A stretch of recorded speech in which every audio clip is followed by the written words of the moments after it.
College football nerds here to talk LSU in Florida. We haven't been doing a lot of recaps lately, but this was a big game and we wanted to talk about it.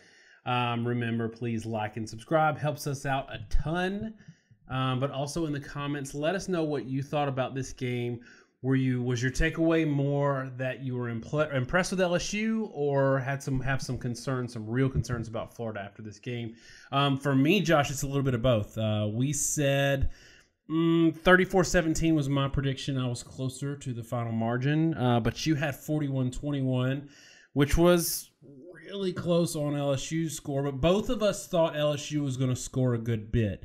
For us, though, I don't know that we expected Florida's offense to do as well as it did, which doesn't necessarily say a bad thing about LSU's defense, though it might, given Florida's struggles against teams like Auburn and even Kentucky. I know it was pre-Trask era, but whatever. But for you, give me just your high-level takeaway from this game, and then we'll get into some discussion. I think the interesting thing there is the model had its 49-26, and if you watch this game and saw how it went, that model was not, by any means unrealistic for this game. And it's kind of funny because I'm sure you'll want to point this out. We got railed over the model in the comment section. Not just the model, our picks too. Got killed. Everybody said there's no way this is going to happen. There's no way these numbers are going to be that high. The model grossly underestimated how well LSU is going to run the ball. We'll have to have a discussion about that because that's probably the most bizarre statistic or unexpected thing. But it did expect Florida to have 26 points. It expected for LSU to have 49. Let's say LSU gets a pick six and at the end of the game, Fulton doesn't have a gimpy ankle and there's not a roughing the passer, which is unrelated to the throw. All of a sudden, maybe that game is 49-28 and it looks a lot like the model. So there's nothing statistically, again, model's not perfect, but in terms of what you should expect from a baseline on both these teams, it actually was kind of playing out like the baseline. I think the biggest thing is people, one, didn't understand, appreciate, or weren't willing to admit how freaking good LSU's offense is. And two, I think people were not quite processing where LSU is at defensively that they could give up 28 points to a team like Florida, despite how they've done in the rest of the season. Yeah, and so for me, there's two things here on LSU's offense. One, the offense is legit. The thing that we knew was a known quantity was Joe Burrow and these receivers. They've been showing it all year long. The thing that, on the flip side, that was great for LSU in this game that spells more of a warning sign for me for Florida is the run offense for LSU. 9.1 yards per carry, 218 total yards. That's not a number we've seen against terrible teams with these starters. When they've got starters in versus FCS schools or versus, really bad other opponents, they're not putting up these kind of numbers. And we said it was a problem coming into the year. But Josh, I got to talk about this, and I want to set this up for you because to me, when I saw this, it jumped out to me. And before the Florida fans came on and made excuses for the 42 points that they gave up, just to show how it could have been worse, here's a number for y'all and for Josh to talk about. LSU was only 25% on their third down conversions, which sounds bad, until you realize that they only faced 4 third downs in the whole game and still put up 42 points. Unpack that for a minute. Yeah, they faced 4 third downs. They never went for a fourth down on the 3 other attempts. So there's a couple things that go on with that stat. When you're 25% on third down or anybody, that's going to happen if you face so few numbers of third down conversions. The reason for that being you don't tend to get to third down in these situations unless you're already behind the chains, unless you've gotten a holding call, unless you've gotten a sack, unless something's gone wrong or the drive's out of whack. Because otherwise, LSU was getting a first down within the first 2 plays. Or a touchdown. Every freaking time. I mean, this was a 10-plus yard per play offense. 10-plus yard per play. And so when you are that high, your down and distance and your conversion rate tend to be low. I remember watching the 3:30 game in Alabama and A&M. They flashed up that it was like Alabama's average third down position is 3rd and 7. And I just kind of chuckled, like, yeah, of course it is, because they faced like 3 of them. LSU's in the same way. And it's just kind of astonishing how well they're moving the ball. This game, Florida could have been a lot better defensively and still given up 42 points. Like 40. So you're saying they could have easily given up more 40 than 42 based on the numbers. Yeah, or conversely, I guess I'm saying the numbers could have been worse and still given up 42. LSU got stopped because of a couple random plays, and that is going to happen in football. You're going to get a penalty. You're going to miss a pass you could hit. You're going to have just a bad play call that gets blown up for a tackle for loss. And that's the only reason they got stopped. In terms of overall yardage, they easily could have had more. And that's where we talk about, like, this isn't even their ceiling at LSU. They could play a better defense and put up a 40 spot.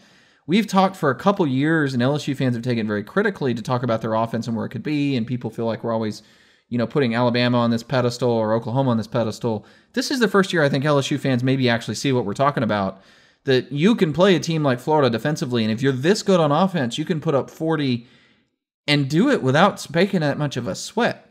They're going to put 40 up on, or they could put 30, 40 up on Ohio State or Clemson the way they were rolling against Florida. As it was, the terrifying thing is Florida's almost lucky that this game wasn't more like 56 points. Yeah, I will say on the flip side, though, LSU is lucky that Florida didn't have 40 points. There for 3 quarters, they couldn't stop them. 2.5, I should say. The numbers came out about what you'd expect. So they had 457 total yards, but 7.1 yards per pass. What's funny is if you put Joe Burrow's numbers next to Trask's numbers, because everybody thinks Trask had this phenomenal game, he's 24 of 44. He threw 44 passes to get to where he got. He had 20 incompletions. Burrow had 3.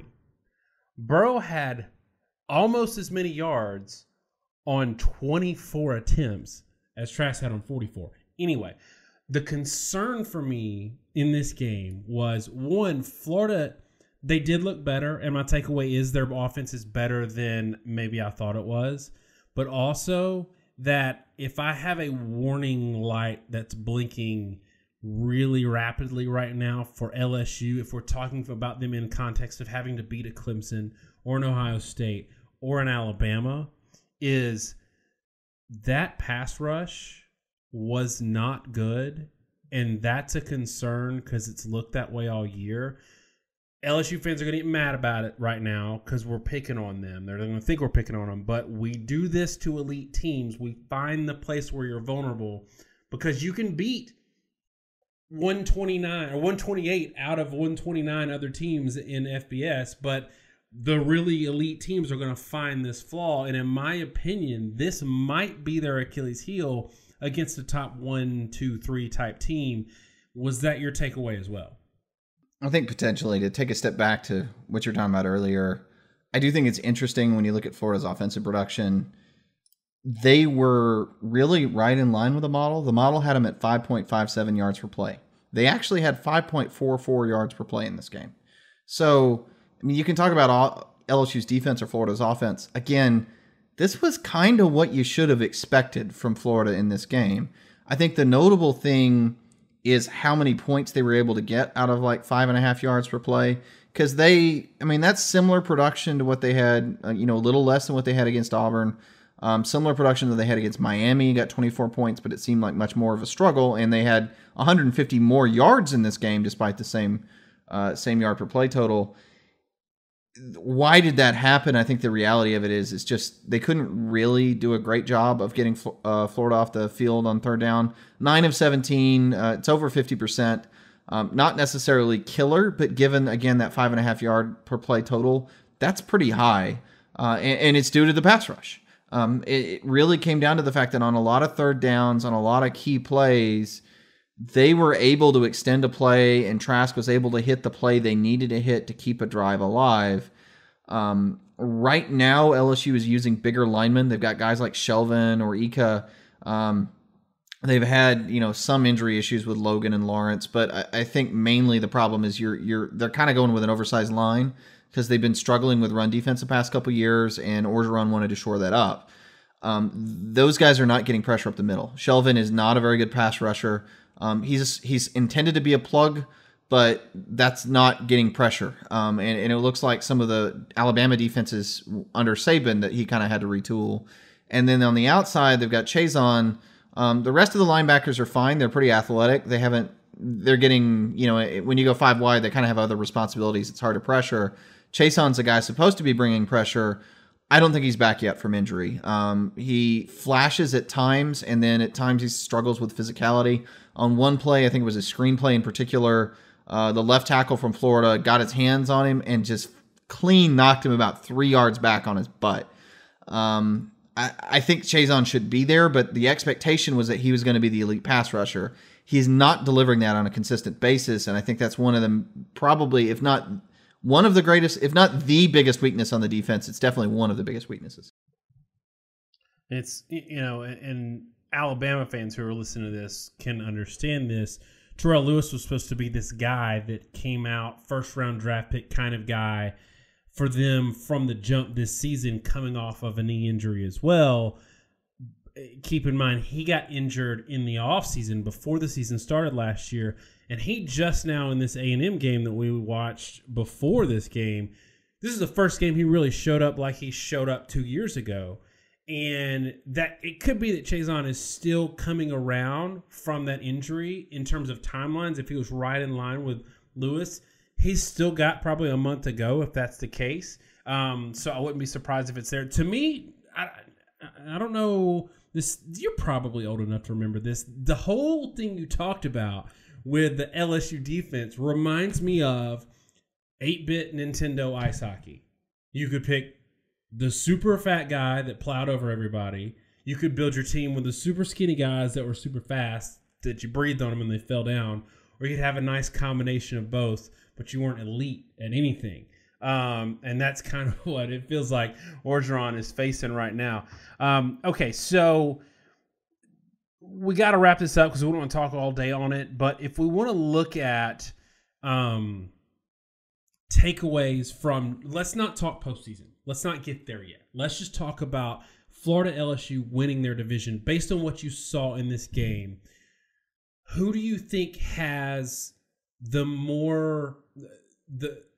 relative to the path that they have to travel to get to Atlanta? Who has a bigger Achilles heel that's going to bite them relative to their schedule? Is it Florida, given the things that we saw in terms of maybe their defense isn't that good and their offense is it's better than what we thought it is? Or is it LSU, where their defense might actually be bad, not just average, but maybe bad, but their offense is like Oklahoma last year good? It's a tough question. I think Florida has probably got the bigger issues ahead of them. I mean, that shouldn't be shocking given that LSU won this game, and I think you could fairly safely say is the better team all around. LSU has Alabama to face. I think I've said this in the preseason when we were doing previews. I said it week 1. I feel like this season is a lot like 2011. I feel like this is LSU's year to really challenge Alabama. I'm not saying they'll win yet. I'm going to make that prediction when we come to it, and it's going to be several weeks from now due to buys. But LSU is a much better all-around team. They've got a chance to beat Alabama, especially since they can actually score, which they couldn't do the past few years. I'm not so worried about LSU against Auburn because Auburn is not going to be able to keep up. As long as LSU puts in a 30 points on Auburn, they're going to win that game.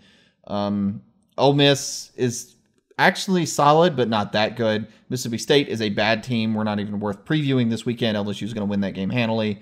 Arkansas, let's not talk about Arkansas and just pretend they're not in the conference. And A&M's not great. Florida has a tougher schedule ahead of them. South Carolina, Georgia, and Missouri are all pretty good teams. South Carolina, they luck out getting them this week. I don't know what Helinski's status is as of today on Sunday. I have to think. Muschamp said he's going to play, but gosh, he might play in a wheelchair. Yeah, I mean, I saw that ice pack, and that guy couldn't move. So if they can't score, I think Florida can outscore South Carolina. But, maybe a challenge. Georgia is the obvious test. Georgia looked terrible against South Carolina. They've got a few weeks, actually, to rebound from that, come off a bye. They're going to be fired up in that game. And, again, the run game against LSU terrifies me if I'm Florida because, and they're going to have the same issue with Missouri, two teams that can run the ball, two teams, Missouri has the addition of a running quarterback. Florida gave up a crap ton of run yards to LSU, and that's what, in my opinion, really broke them in that game. Georgia struggled against South Carolina because South Carolina stopped the run. And if Florida can't stop the run against Georgia and they can't make Fromm throw the 52 passes he threw in that game, they're going to be in trouble. And it's easy to say that this was a one-off because Florida wasn't giving up this kind of rushing yardage in other games, 9.1 yard per carry, and they hadn't given up 4 in any other game. But look at who they played. Miami of Florida, Kentucky, Tennessee, Townsend, Auburn. Auburn 3.65 yards per play looks great, but then you look at Auburn's offense and Tulane held them to a similar total. This may actually be an Achilles heel. This may not be a one-off thing. If that's the case, that's going to give Florida fits against Georgia, and it's going to give Florida fits even against Missouri. I think they have and I should say South Carolina is a really, really good run team. They are a good rushing offense and a good run defense. Underrated point there. They have some challenges ahead of them in an area of weakness, and that's why I think Florida does have the tougher road to hoe going through the rest of the season. Yeah, and I said earlier that Trask had 44 attempts. He actually had 39. I forgot that there was actually a pretty effective dual quarterback system going on in that game. Florida fans are going to say not so fast to you that their defense is actually a lot better. Zuniga got hurt in this game. They had a couple of other guys get hurt in this game. But look, we're going into week 8, and you are who you are. Maybe you get all these guys healthy magically at the perfect time, but it also speaks to depth. If your defense falls apart, like we saw with Alabama, they had a couple of guys that get hurt in the secondary. Well, one guy in particular, really, that got hurt in the secondary, and one pass rusher get hurt in the Oklahoma game. They went on to play Clemson and just fell apart. That speaks to depth, and that's going to bite you even if your frontline guys are healthy. I agree with you. I do think that really none of this matters for LSU if they can't beat Alabama, because there's too many conference championships. There are teams that are going to just coast into the playoffs, like Clemson. The winner of the Big 12 winner is going to go this year. Maybe not if Texas beats Oklahoma. Ohio State's going to walk through the Big 10. So LSU's in a tough spot. It's Alabama or bust. Their whole season boils down to Alabama or bust. So in that respect, it very much is like 2011, and I agreed with you in our preview that this could be the year. Alabama's defense is not vintage Bama defense either. So, okay. That's a lot we crammed in a lot in what looks like to be about 15 minutes. So, y'all, we're probably going to unpack a couple of other teams around Florida and LSU. I think we have both of these teams still in our top 10. For me, Florida didn't even drop after this game. So make sure you check out our top 10 video as well. Also, remember your homework in the comments. Let us know what you think about LSU, about Florida, what your takeaway is for both of these teams for the rest of the year. I am tired of talking. Thanks so much, y'all. Have a great week, and God bless.